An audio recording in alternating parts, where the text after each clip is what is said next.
The galaxy had witnessed the rise and fall of 1,000 civilizations. Stars had been born and stars had died since the founding of the Galactic Council, that ancient body of disparate species who had somehow managed not to annihilate each other over the course of 50 millennia. And yet, in all that time, nothing had quite prepared them for humans. "Ambassador Quinn will be docking in approximately 7 minutes, announced the pilot's voice over the comm system. Elara Quinn, Earth's third official representative to the Galactic Council, glanced up from her datapad and nodded to her security detail. "Thank you, Captain Benson. We'll be ready." The 4 members of her protection team stood at practiced ease around the shuttle's diplomatic cabin. Chief Security Officer Maddox, a mountain of a man with skin the color of burnished copper and eyes that missed nothing, gave her a barely perceptible nod. "Emergency summons to the full council. Quite the honor for a species barely a century into interstellar travel," remarked Elara dryly, smoothing invisible wrinkles from her formal diplomatic attire. "Anyone care to guess what catastrophe we've allegedly caused this time?" Specialist Talent, the youngest member of the security team, suppressed a smile. "Perhaps they've discovered our diabolical plan to introduce chili peppers to the Arcturian cuisine, ma'am." "Doubtful," rumbled Maddox. "The Arcturians would thank us. Their food tastes like reconstituted cardboard." Specialist Zhang, whose delicate appearance belied her capabilities, kept her gaze fixed on the approaching council station visible through the viewport. The summons came directly from High Council of Raxthar's office. The Drakkar rarely involve themselves in minor diplomatic disputes. "Well, that's comforting," muttered Elara, mentally reviewing Earth's recent interactions with the major powers. Nothing warranted this level of attention. Lieutenant Costa, whose family had served in Greek special forces for generations, spoke up. "Ambassador, we're picking up unusual security chatter. Multiple species demanding scans of our shuttle before docking, specifically weapons scans." Elara raised an eyebrow. "More than the usual paranoia about the violent primitives from Earth?" "Much more," confirmed Costa. "And there's something else. The station's internal security forces have been placed on high alert." Maddox exchanged glances with his team. To the untrained eye, nothing changed in their demeanor. To Elara, who had worked with them for 3 years, the subtle shift in their stance spoke volumes. "Well," she said, gathering her diplomatic credentials, "whatever awaits us, let's not keep the esteemed council waiting. Standard protocol. We represent Earth with dignity, regardless of provocation." The docking clamps engaged with a metallic thud that reverberated through the shuttle.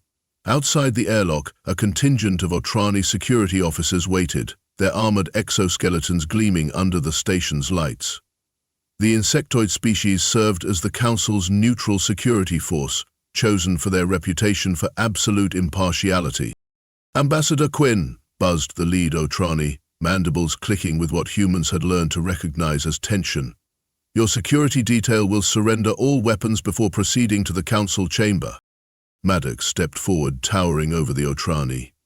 "As registered with your office upon our departure from Earth, Ambassador Quinn's detail carries no weapons of any kind in accordance with Council regulations for diplomatic visitors." The Otrani's compound eyes flickered in a pattern that suggested disbelief. "You expect the Council to believe human protectors carry no weapons, when your species is known throughout the quadrant for its martial tendencies?" Lara intervened smoothly. "Officer, Earth has been in full compliance with all Council regulations since our admission. If there are concerns about our adherence to protocol, they should be addressed through proper diplomatic channels."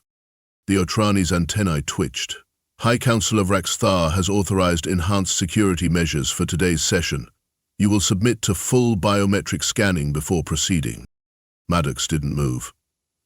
"The Ambassador will consent to standard identity verification. Her security detail will undergo the same protocols as every other diplomatic protection team, no more, no less." For a moment, tension crackled in the air like static electricity. Then the Otrani stepped back. "Very well. Standard protocols. But the Council will be informed of your reluctance." "Noting our adherence to established diplomatic procedure is hardly a threat, officer," replied Elara with a pleasant smile that didn't reach her eyes. "Shall we proceed? I believe we've been summoned with some urgency." As they followed the security detail through the station's gleaming corridors, Elara fell into step beside Maddox. "Something's very wrong," she murmured. "The Otrani never deviate from procedure?" "Yes," agreed Maddox quietly, "and there are triple the usual security forces present. Whatever this is, it's not a routine diplomatic complaint." The Grand Council chamber dated back to the earliest days of the Alliance, a vast hemispheric room with concentric rings of seats arranged before an elevated dais. The architecture intentionally borrowed elements from every founding species, resulting in a strangely harmonious blend of the familiar and the alien. As Elara's delegation entered, the usual murmur of dozens of languages being simultaneously translated fell to a hush. Every eye, ocular cluster, sensory appendage, and visual receptor in the chamber turned toward the humans. "Well," muttered Talon under his breath, "this is cozy."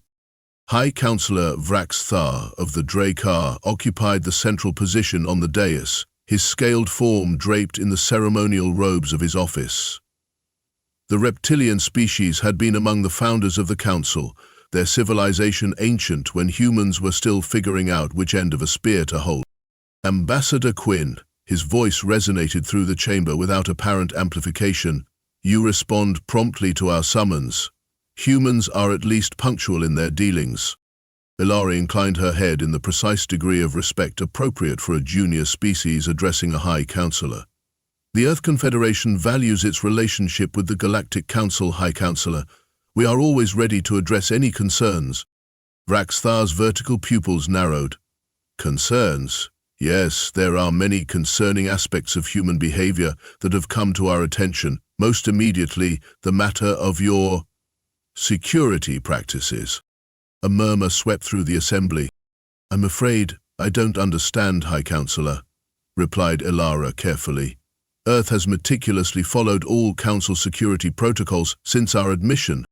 "That is precisely the issue, Ambassador," hissed Vrax Thar. "No species in the history of this Council has ever interpreted our regulations as meaning diplomatic guards should be completely unarmed. It is an absurdity, a deception." Elara blinked, genuinely surprised. "There is no deception, High Counselor. As Earth's diplomatic registry clearly states, our security personnel carry no weapons of any kind when accompanying representatives to Council facilities." "Impossible."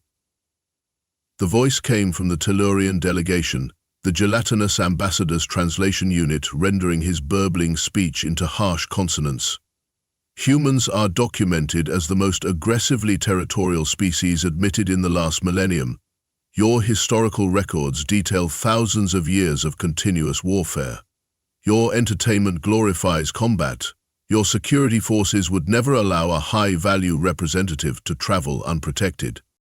Maddox, standing at perfect attention behind Elara, spoke without being addressed, a breach of protocol that sent another ripple of murmurs through the chamber. "The ambassador is not unprotected. She has a fully qualified security detail." "Without weapons?" demanded the Florian representative, her petal-like appendages fluttering in agitation. "Do you take us for ignorant seedlings? Humans have fought 19 interspecies conflicts since achieving spaceflight. Your mercenaries are hired throughout the fringe territories precisely because of your proficiency with weaponry." Elara tried another approach.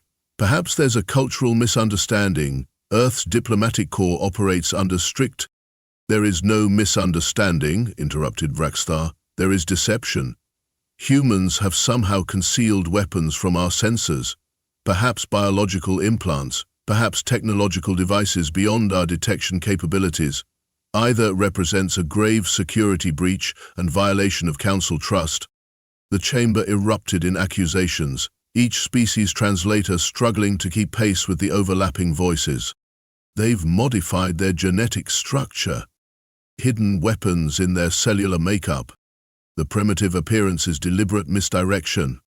Elara raised her voice, a rare breach of diplomatic protocol that nonetheless succeeded in cutting through the cacophony. "High Counselor, members of the Council, these accusations are both unfounded and frankly illogical." Earth has been transparent about our capabilities since first contact. We have shared our technology, our scientific knowledge, even our artistic and cultural heritage. You have shared what you wished us to see, countered Vraxthar. Your species emerged from its system barely a century ago, developed faster than light travel with suspicious rapidity, and has expanded its influence at an alarming rate. And now we discover your representatives move among us with hidden capabilities. Elara felt Maddox shift almost imperceptibly behind her. The tension in the chamber had moved beyond diplomatic posturing into something more dangerous. High Counselor, I respectfully suggest we address these concerns through the established diplomatic channels. A formal inquiry. The time for inquiries has passed, Ambassador Quinn. Vraxthar rose to his full height, impressive even for a Drakkar. The Council has voted.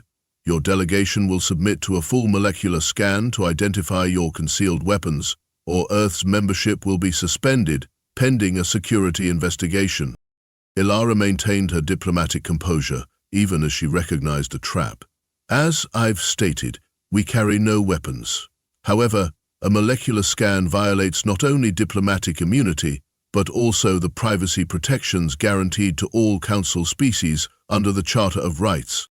Guarantees that presume good faith, hissed Vraxthar. Something humans have failed to demonstrate.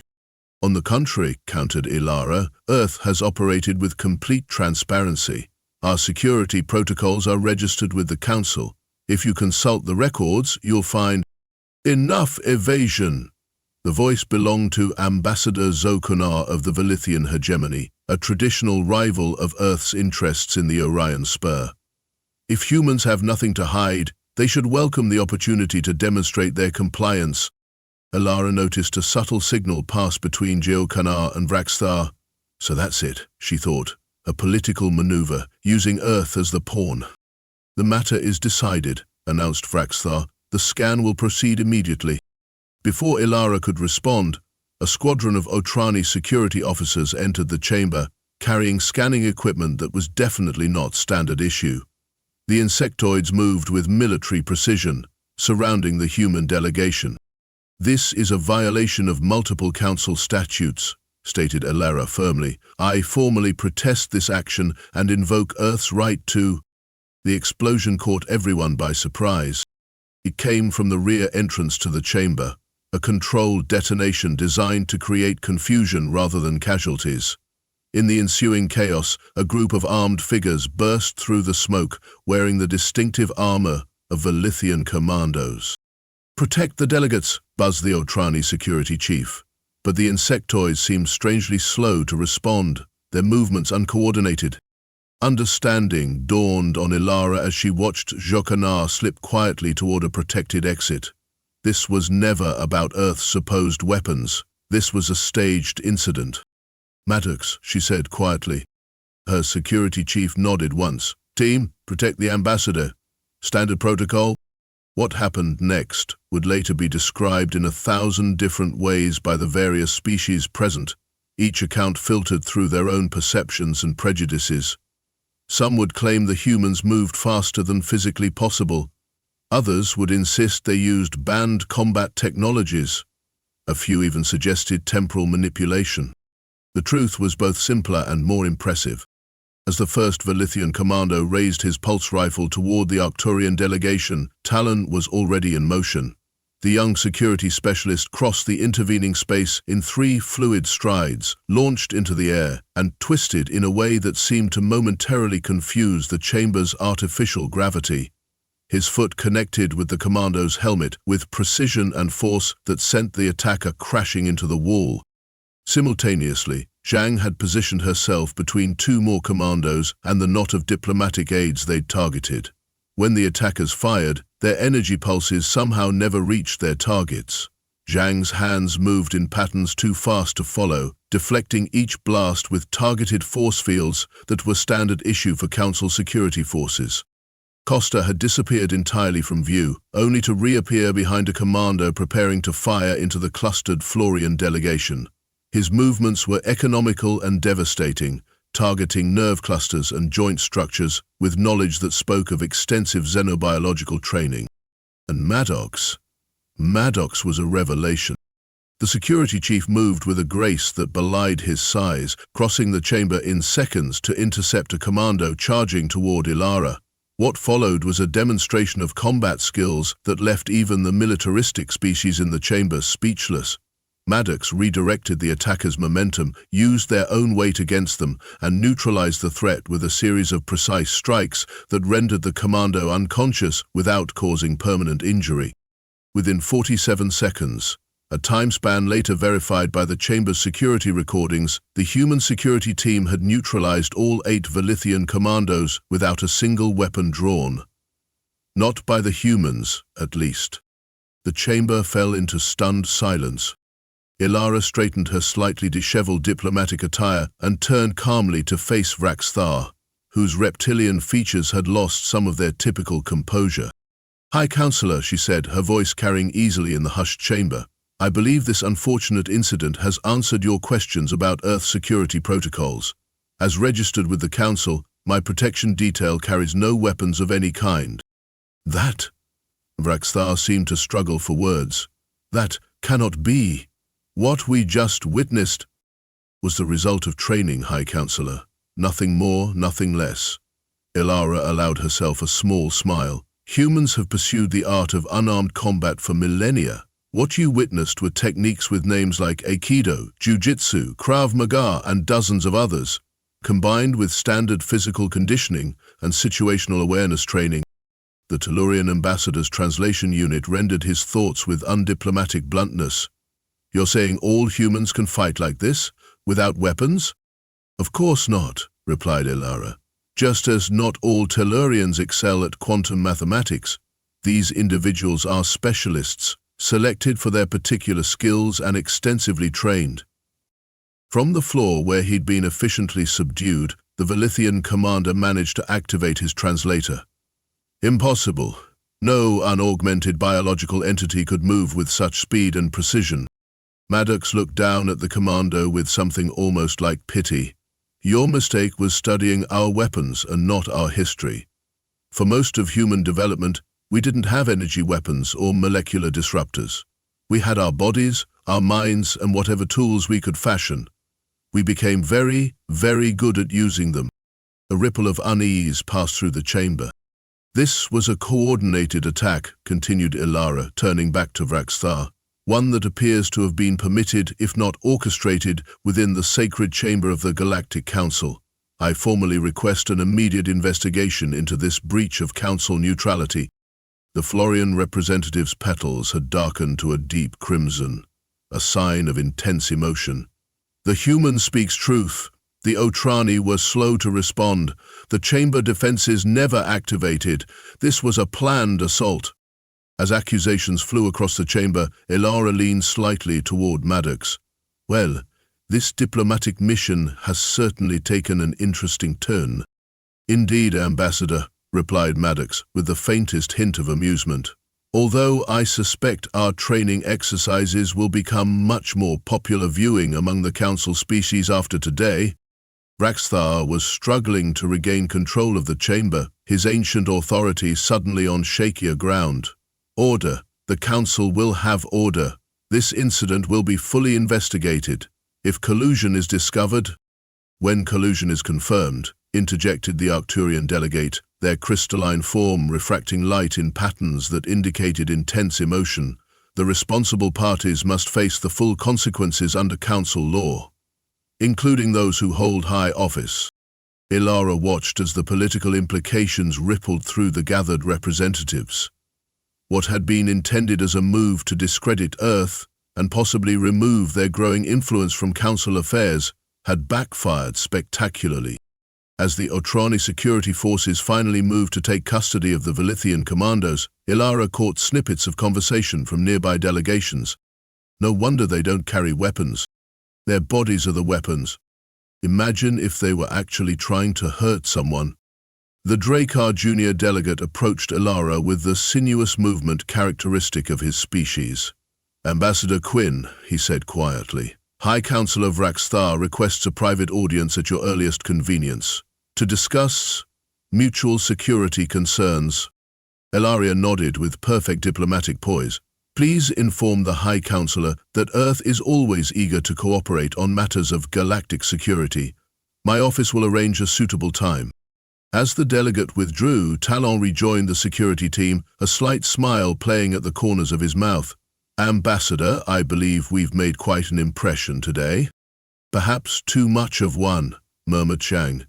We've revealed capabilities that might have been better kept in reserve. Maddox shook his head slightly. We revealed exactly what we needed to, nothing more. Costa, ever practical, glanced toward the exit.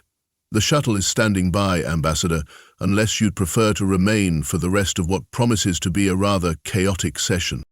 Elara considered the chamber, where accusations and counter-accusations continued to fly. The political landscape of the Council had shifted perceptibly in the last hour, with alliances fracturing and new possibilities emerging from the chaos.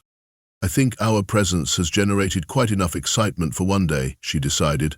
Let's return to the embassy. I suspect our communications channels will be very busy for the next few cycles.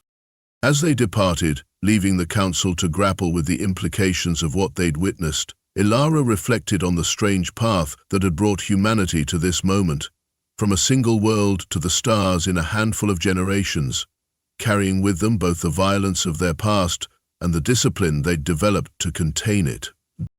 You know, she said to Maddox as they boarded the shuttle, when I was appointed to this position, I questioned the Council's insistence that diplomatic guards carry no weapons.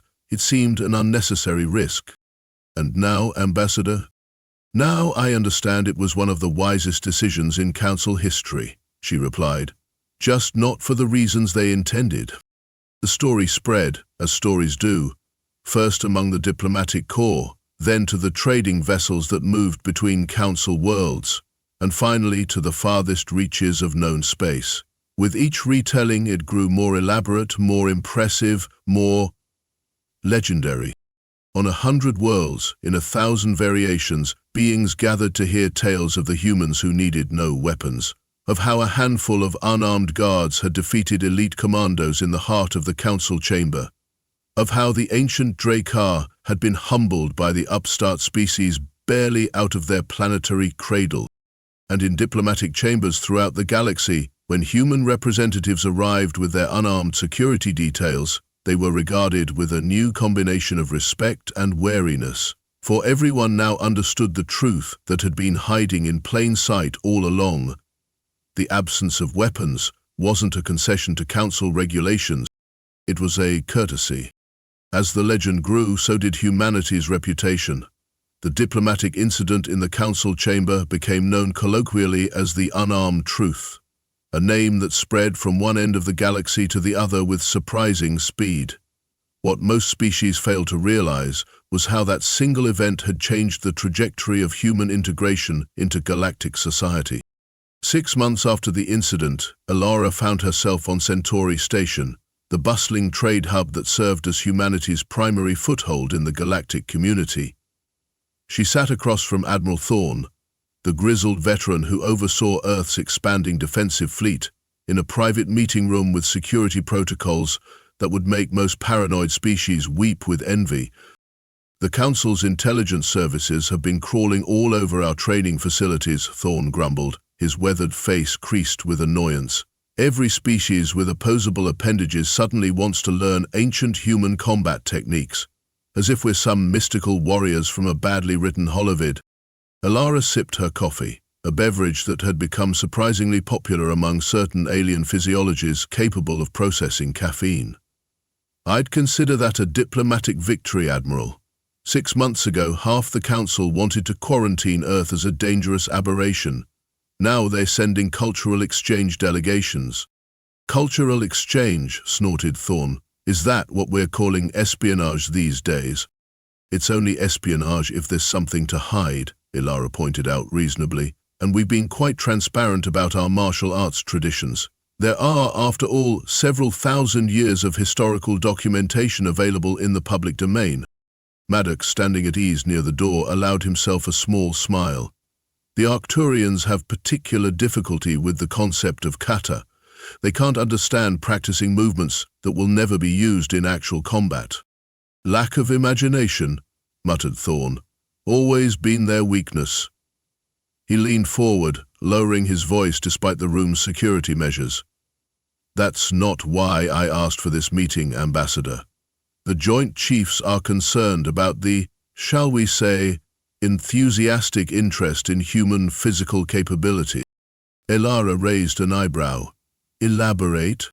3 research vessels from different Council species have been detected in Earth orbit, conducting what they claim are atmospheric studies. Coincidentally, all 3 have advanced biometric scanning equipment aboard. Thorne's expression darkened. They're looking for the secret ingredient. The irony being there isn't one, said Elara. Unless you count several million years of evolution on a high-gravity death world where everything was trying to eat us. Precisely the point, agreed Thorne. The Council species can't accept that unaugmented humans can do what they witnessed. It contradicts their understanding of biological limitations, so they're looking for the trick: genetic modifications, neural enhancements, microscopic tech implants. Costa, who had been silently monitoring the station's security feeds, joined the conversation. They're not the only ones. I've documented 17 attempted abductions of human citizens in the past month. Small-scale operations, likely aimed at obtaining tissue samples or living subjects for study. 17! Elara straightened in alarm. Why wasn't I informed? Because none succeeded, replied Costa with professional pride. Standard protocols were followed. The perpetrators were quietly neutralized and returned to their embassies with diplomatic warnings. Admiral Thorne gave a bark of laughter. Returned with valuable lessons in human anatomy, no doubt. The minimum force required, Costa clarified, though several may reconsider careers involving physical confrontation. Elara massaged her temples, feeling the beginnings of a diplomatic headache. This complicates matters. We've been trying to position Earth as a responsible member of the galactic community, not perpetuate the dangerous primitives narrative. With respect, Ambassador, said Maddox, that narrative was never going to disappear. It simply evolved. We're no longer dangerous because we're unpredictable. We're dangerous because we've mastered our violence in ways other species find difficult to comprehend. A thoughtful silence fell over the room. Perhaps, said Elara slowly, we can use this to our advantage. Thorne leaned forward, interest peaked. I'm listening. The Council races are fascinated by what they perceive as our physical superiority. Let's channel that interest constructively. She began to pace, ideas forming rapidly. What if we established a formal cultural exchange program, not just demonstrations, but actual training open to vetted representatives from aligned species? You want to teach aliens how to fight like humans? Thorne looked skeptical. I want to teach them how humans think about combat, corrected Elara. The philosophy behind the techniques, the discipline, the restraint, everything they're missing when they focus solely on the physical aspects. Zhang, who had been silently observing, nodded approval. Most Council species come from evolutionary backgrounds where physical conflict was ritualized or technology-dependent. They never developed the concepts of martial arts as paths to self-mastery rather than simply tools for violence. Exactly, said Elara. We show them that what makes humans formidable isn't just our bodies, it's our approach to using them, our willingness to train relentlessly, our understanding that true mastery comes from controlling yourself, not others. Talon grinned. Plus, it would be enormously entertaining to watch a Tellurian attempt a round kick. There's a diplomatic angle as well, continued Elara, ignoring the comment. By openly sharing these traditions, we demonstrate trust. We position ourselves as partners rather than threats. Admiral Thorne stroked his beard thoughtfully. And in the process, we get to assess the physical capabilities and learning adaptability of potential adversaries. Intelligence gathering disguised as cultural exchange. I prefer to think of it as building mutual understanding, said Elara diplomatically. Of course you do, Thorne replied with a knowing smile.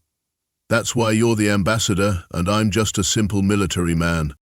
The meeting concluded with tentative approval for Elara's proposal, pending review by Earth's full diplomatic corps. As the others filed out, Maddox remained behind. There's something else troubling you? observed Elara. After years of working together, she could read his micro-expressions with reasonable accuracy. "The Velithian commander from the Council incident," said Maddox. "His final statement has been bothering me." "About unaugmented biological entities?" Maddox nodded.